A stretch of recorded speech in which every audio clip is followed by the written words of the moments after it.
आप सुन रहे हैं कहानी एक थी शिरीन। ये इस कहानी का नवा भाग है। लोभ। भीम सिंह ने उन्हें उठने के लिए इशारा किया। उसने उनके हाथ में आमंत्रण पत्र रख दिया और विनम्रता से मुस्कुराते हुए उनसे पूछा, सज्जनों, क्या ये मेरे आमंत्रण पत्र इस्तेमाल करके मेरे साथ प्रवेश करने की अनुमति पा सकती हैं? चारों सुरक्षा कर्मियों में से राजकुमार को ना कहने की हिम्मत किसमें थी? वो एक राजकुमार को कैसे मना कर सकते थे? उन्होंने एकजुट होकर जवाब दिया, हाँ श्रीमान, ये निश्चित रूप से कर सकते हैं। कृपया इस ओर प्रस्थान करें। शिरीन अपने चेहरे को हाथ लगाकर उसकी जांच करने लगी। वो सोच रही थी कि क्या आठवें राजकुमार ने उसे पहचान लिया था और वो इसी तरह उसकी मदद करना चाहता था। यह असंभव होना चाहिए। वो अपनी वेशभूषा और जादू में माहिर और आश्वस्त भी थी कि जब भी वो अंडरकवर जाती थी तो उसके अपने माता पिता भी उसे पहचान नहीं पाते थे। इसके अलावा आठवें राजकुमार सिर्फ एक बार उससे मिले थे, इसीलिए उनके द्वारा उसे पहचान पाना असंभव था। जब वो ये सब सोच रही थी तब किसी ने उनकी कलाई पकड़ ली और उसे एक खिंचन महसूस हुई और आवाज आई, भाई एक साथ अंदर चलते हैं। जैसा कि वो अपने पिछले जीवन में एक गोल्ड क्लास किलर हुआ करती थी, उसकी रक्षक तकनीक इतनी मजबूत थी कि वो बाकी लोगों की भलाई के लिए उनसे हमेशा कम से कम 3 गज की दूरी बनाए रखती थी। जब उसकी कलाई अचानक से पकड़ी गई तो उसने अनजाने में अपना हाथ मोड़ लिया और आसानी से भीम सिंह की पकड़ से छूट गई। जैसे ही उसने ऐसा किया उसे एहसास हुआ कि वो कुछ ज्यादा ही कर बैठी थी। आखिरकार वो सिर्फ उसकी कलाई पकड़ना चाहता था और कहीं पर हमला नहीं करना चाहता था। वो धीरे से खांसी, अपनी जेब में हाथ डाला और जवाब दिया, फिर मैं पहले प्रवेश करूंगा, इससे पहले कि आप अंदर घुसे। भीम सिंह अपने खाली हाथ पर नजर गड़ाए हुए थे और उनकी आंखों में निराशा झलक रही थी। फिर वो इत्मीनान से अंदर की ओर चलने लगी। चारों सुरक्षाकर्मी ये दृश्य देखकर चौंक गए। माननीय आठवें राजकुमार, जो हमेशा खुद को गंदगी से दूर रखते थे, अप्रत्याशित रूप से छोटे काले बच्चे का हाथ पकड़ना चाहते थे और इस छोटे काले बच्चे को वास्तव में आठवें राजकुमार के हाथ से छुटकारा मिल गया। फिर भी आठवें राजकुमार बिल्कुल नाराज नहीं थे। वास्तव में क्या हुआ? मंगल ग्रह पृथ्वी से बस टकरा गया था। आठवें राजकुमार के कारण शिरीन को न केवल आसानी से अंदर जाना प्राप्त हुआ, बल्कि उसे एक फूल भी प्राप्त हुआ जो मेहमानों के स्वागत के लिए थे। उन दोनों का नेतृत्व 2 सुंदर लड़के कर रहे थे। वो उन दोनों को एक सुंदर और आलीशान कमरे में ले गए। कमरे में उच्च कोटि की मेज और कुर्सियां थी और उन्हें काफी अच्छे से व्यवस्थित किया गया था। मेज के पीछे बैठकर कोई भी खिड़की पर लटके पर्दों के मोतियों से पूरी नीलामी चरण को देख सकता था। मेज पर लोकप्रिय फल और मिठाइयां रखी हुई थी और कमरा एक हल्की फल वाली महक से भरा हुआ था, जैसे कि कोई ताजी हवा के साथ फलों के बागीचे में खड़ा हो। शिरीन ने कमरे को जांचना शुरू किया और कमरे को देखकर वो समझ गई थी कि ये एक शाही कमरा है। वो फिर खिड़की की ओर देखने लगी। वो जानती थी कि वो दूसरी मंजिल पर है और कुछ कुर्सियों से घिरी पहली मंजिल पर ये नीलामी हो रही थी। दर्जनों लोग उन कुर्सियों पर बैठे हुए थे। हालांकि सबके चेहरे की विभिन्न विशेषताएं थी। हर कोई अच्छे ढंग से और समृद्ध रूप से तैयार होकर यहाँ आए थे। दूसरी मंजिल पर 16 कमरे थे, बीच में एक नीलामी मंच के साथ। शिरीन के दृष्टिकोण से वो प्रत्येक कमरे की गोल आकार की खिड़की देख सकती थी। प्रत्येक खिड़की में मोती के पर्दे लटके हुए थे और मोती इतने चमकदार थे कि कोई भी मेहमानों को स्पष्ट रूप से नहीं देख सकता था। बहरहाल अन्य कमरों में अन्य मेहमानों की भी मेजबानी की जा रही थी, क्योंकि मोती के पर्दों पर लोगों की चलती छाया से झिलमिलाती रोशनी दिखाई दे रही थी। तीसरी मंजिल पर केवल 4 कमरे थे, क्योंकि प्रत्येक कमरा दूसरी मंजिल के कमरे से कम 2 गुना बड़ा था। कमरे में पर्दे के लिए इस्तेमाल मोती के साथ फ्रांसीसी खिड़कियां थी, जो कबूतर के अंडे जितनी बड़ी थी। एक बार हिलाए जाने के बाद वो सरयू नदी की तरह दिखाई देते थे। चारों कमरों में अंधेरा था, इसीलिए कोई भी अंदर नहीं होना चाहिए था। आठवें राजकुमार की सम्मानजनक स्थिति ने उन्हें केवल दूसरी मंजिल पर रहने की अनुमति दिलवाई थी। इसीलिए शिरीन सोच में पड़ गई थी कि तीसरी मंजिल पर जो 4 कमरे थे वो किसके लिए तैयार किए गए थे। जब शिरीन अपने भीतर बहस कर रही थी तब उसे भीम सिंह की आवाज पीछे से सुनाई थी। उन्हें उसका चेहरा देखकर पता लग चुका था कि उसके मन में क्या शंकाएं थी ऊपर के कमरों को देखकर। दूसरी मंजिल पर ये कमरे शाही राजकुमारों और वजीरों के लिए तैयार किए गए हैं, जबकि तीसरी मंजिल के कमरे महामहिम और 3 सबसे बड़े कुलों के बड़ों के लिए तैयार किए गए हैं। सूचना से शिरीन की शंकाएं दूर हो गई। आखिरकार उसने पहले भी इन 3 कुलों के बारे में सुना था। ये भूमि जिसने युद्ध कला को इतना सम्मानित किया, उसके पास न केवल एक शासक था बल्कि इन 3 वंशों के अधिपति भी थे। 3 सबसे बड़े वंश नंदा कबीले, चोला कबीले और खासी कबीले थे। उन तीन सबसे बड़े कुलों को तीन अलग अलग राज्यों में बांट दिया गया था, जहां उनके लाखों शागिर्द रहते थे जो उनसे युद्ध कला सीखते थे। हालांकि उनके अभ्यास के तरीके अलग थे, लेकिन प्रत्येक कबीले की युद्ध कला प्रभावशाली और अविश्वसनीय थी, क्योंकि आधुनिक युद्ध कला को केवल इन तीन कुलों के भीतर ही सीखा और अभ्यास किया जा सकता है। शाही परिवार के सदस्यों और सामान्य नागरिकों दोनों सहित हर कोई इन तीन कुलों में से किसी एक का शिष्य होने पर गर्व महसूस करता था। वार्षिक रूप से शिष्यों की भर्ती कराने वाले तीन सबसे बड़े कबीले होने के बावजूद वे अपने शिष्यों को चुनने में बड़े ही सख्त थे और केवल शीर्ष श्रेणी के आध्यात्मिक जड़ों वाले गुणों को ही स्वीकार करते थे। इसके अलावा उन्हें कई परीक्षणों से गुजरने की जरूरत थी। इसीलिए कई परीक्षाओं और कठिन अभ्यासों के बाद ही प्रत्येक वर्ष तीनों कुल में केवल 1 दर्जन शागिर्द ही भर्ती हो पाते थे। यहाँ तक कि किसी भी तीन कबीलों द्वारा भेजे गए शिष्य को पूरी तरह से राजाओं जैसी सेवाएं दी जाती थी। वो जहां भी जाते सम्राट के समान ही व्यवहार प्राप्त करते। तीनों अधिपति अपने अपने युद्ध कला में इतने माहिर थे मानो वो अमर हो गए हों। इसीलिए वो आसानी से किसी भी गतिविधियों में भाग लेने के लिए उत्सुक नहीं होते थे।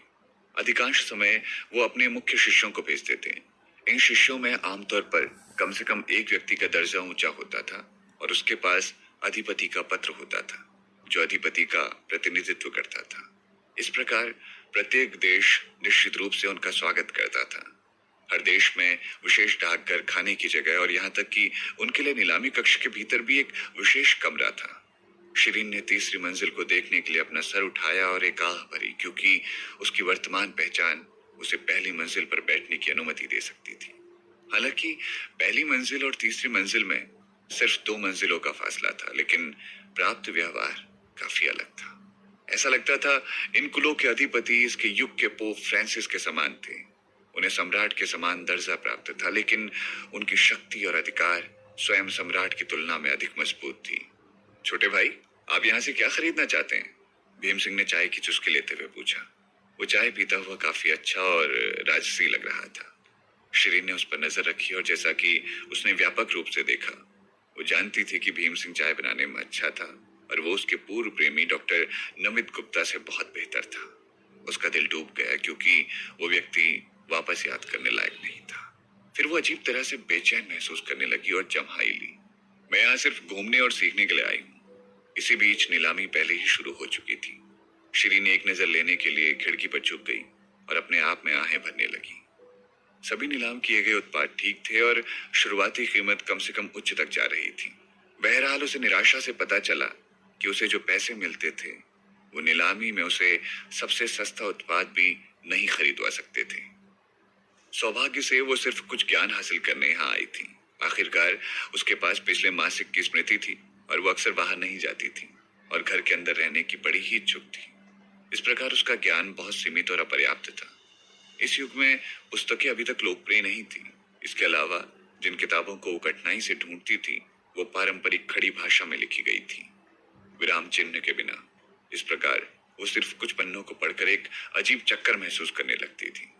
चीजों को पढ़ने से ज्यादा अनुभव करना ही बेहतर था, इसीलिए उसने सोचा कि उसके लिए खुद देखना और अनुभव करना बेहतर होगा।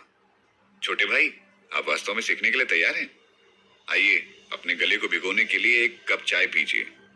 भीम सिंह ने अपनी उंगलियां फंसा ली और चाय का एक कप शिरीन के हाथ की ओर बढ़ा दिया।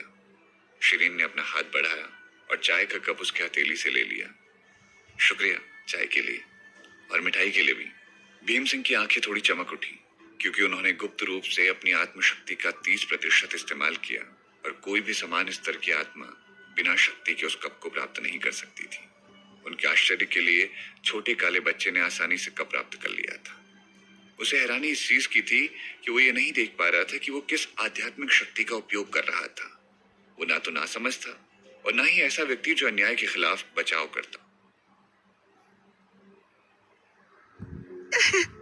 क्यों? बचाव करता हो। भीम सिंह शिरीन पर कृपा करके उसे अंदर इसीलिए लाया था क्योंकि उसने उसे सुरक्षाकर्मी के खिलाफ उसके द्वारा इस्तेमाल की जाने वाली तकनीक को देखा था और उसने ये तकनीक सबसे पहले शिरीन को इस्तेमाल करते देखा था। उसे उस पर संदेह हुआ, इसी कारण वो उसे अंदर ले आया। वो उसका हाथ पकड़कर उसकी जादुई ताकत का परीक्षण करना चाहता था, लेकिन उसने कभी नहीं सोचा था कि वो उसे अपना हाथ छुड़वा लेगी और उसे परीक्षण करने से रोकेगी। शिरीन खुद को छिपाने में बहुत अच्छी थी, यहाँ तक कि उसका स्पष्ट जन्म चिन्ह भी अच्छी तरह से छुपा हुआ था। उसके शरीर का आकार पूरी तरह से बदल गया था, जैसा कि वो भेष बदलने के बाद शिरीन रही ही नहीं। भीम सिंह सावधानी से अवलोकन के बाद भी उसे पहचानने में सक्षम नहीं था। क्या वो शिरीन थी? उसने खुद से पूछा। भीम सिंह ने एक और कप चाय पी और चाय को अपनी उंगलियों से फिर से उसकी ओर हाथ बढ़ाते हुए बोला, चाय का स्वाद लेने के लिए चाय धीरे धीरे पीनी चाहिए, क्योंकि केवल एक घूंट के साथ आप इसका स्वाद नहीं ले पाएंगे। हल्के हरे रंग की चाय का कप हवा में धीरे धीरे चल रहा था, लेकिन अंदर की चाय कहीं नहीं गिरी। चाय का कप एक हल्की आभा से घिरा हुआ लग रहा। ऐसा इसलिए लगा क्योंकि उन्होंने अपनी आत्मशक्ति का 50% इस्तेमाल किया था। भीमपुर राज्य में बमुश्किल किसी को भी अपनी 50% आत्मशक्ति के साथ भेजा गया था। कितना भी परिश्रम करने से यह गुण प्राप्त नहीं हो सकता था। रमाकांत राव भी नहीं, जो कि उभरते हुए सितारे थे, वो भी 50% इस्तेमाल नहीं कर सकता था। शिरीन ने हल्की सी आह भरी। यद्यपि वह अभी भी विभिन्न प्रकार की आंतरिक शक्ति द्वारा प्रकाश की लहर के बारे में बहुत अधिक जानकारी नहीं रखती थी, लेकिन वो जानती थी कि कब को उस गति और स्थिति में पकड़ना आसान नहीं होगा। वो सबसे अधिक संभवतः उसे पकड़ ही नहीं पाएगी, भले ही वो कुछ भी कर ले। अचानक उसे एक चीज सूझी। उसके पैर तेजी से और हल्के से दूसरी तरफ से चाय के कप की ओर बढ़े। फिर उसका छोटा मुंह कप के किनारे के पास पहुंचा और वो बोल पड़ी, चाय वाकई बहुत अच्छी है। वो जल्द से और दूसरी बार बोली, वाह कितनी मीठी सुगंध है। उसने फिर एक पलटी मारी और चाय के आखिरी घूंट को पी लिया। इस बीच वो कप को अपनी ओर आने दे रही थी, इसीलिए शिरीन ने अपनी उंगलियों के साथ कप को वापस फेंक दिया। धन्यवाद श्रीमान। भीम सिंह की दोनों आंखें जगमगा उठी। कप पकड़ा और एक अंगूठे के साथ उन्होंने तारीफ की। छोटे भाई, आपकी चाल से वास्तव में मैं अप्रत्याशित हूँ और मैं प्रभावित हूँ, शिरीन ने उत्तर दिया। आपकी प्रशंसा के लिए धन्यवाद श्रीमान। उसकी चाल वास्तव में एक प्राचीन युद्ध नीति से उत्पन्न हुई थी और बिना किसी आंतरिक शक्तियों के भी उसका उपयोग किया जा सकता था। इसीलिए यह भागने का अच्छा तरीका था। छोटे भाई, आपकी तकनीक वाकई हैरान करने वाली है। क्या मुझे बता सकते हैं आप किस कबीले से हैं? भीम सिंह अपनी खूबसूरत आंखों की जोड़ी के साथ उन्हें घूर रहा था। वो युद्ध नीति को बहुत अच्छी तरह से जानती थी और इस प्रकार प्रत्येक कबीले की युद्ध नीति में कुशल थी। आमतौर पर वो अपना युद्धाभ्यास करने के तुरंत बाद प्रतिद्वंदी के कबीले को पहचान सकता था, लेकिन उसने ऐसे युद्धाभ्यास के संस्करण को नहीं देखा था जो कि शिरीन ने अभी पेश किया था।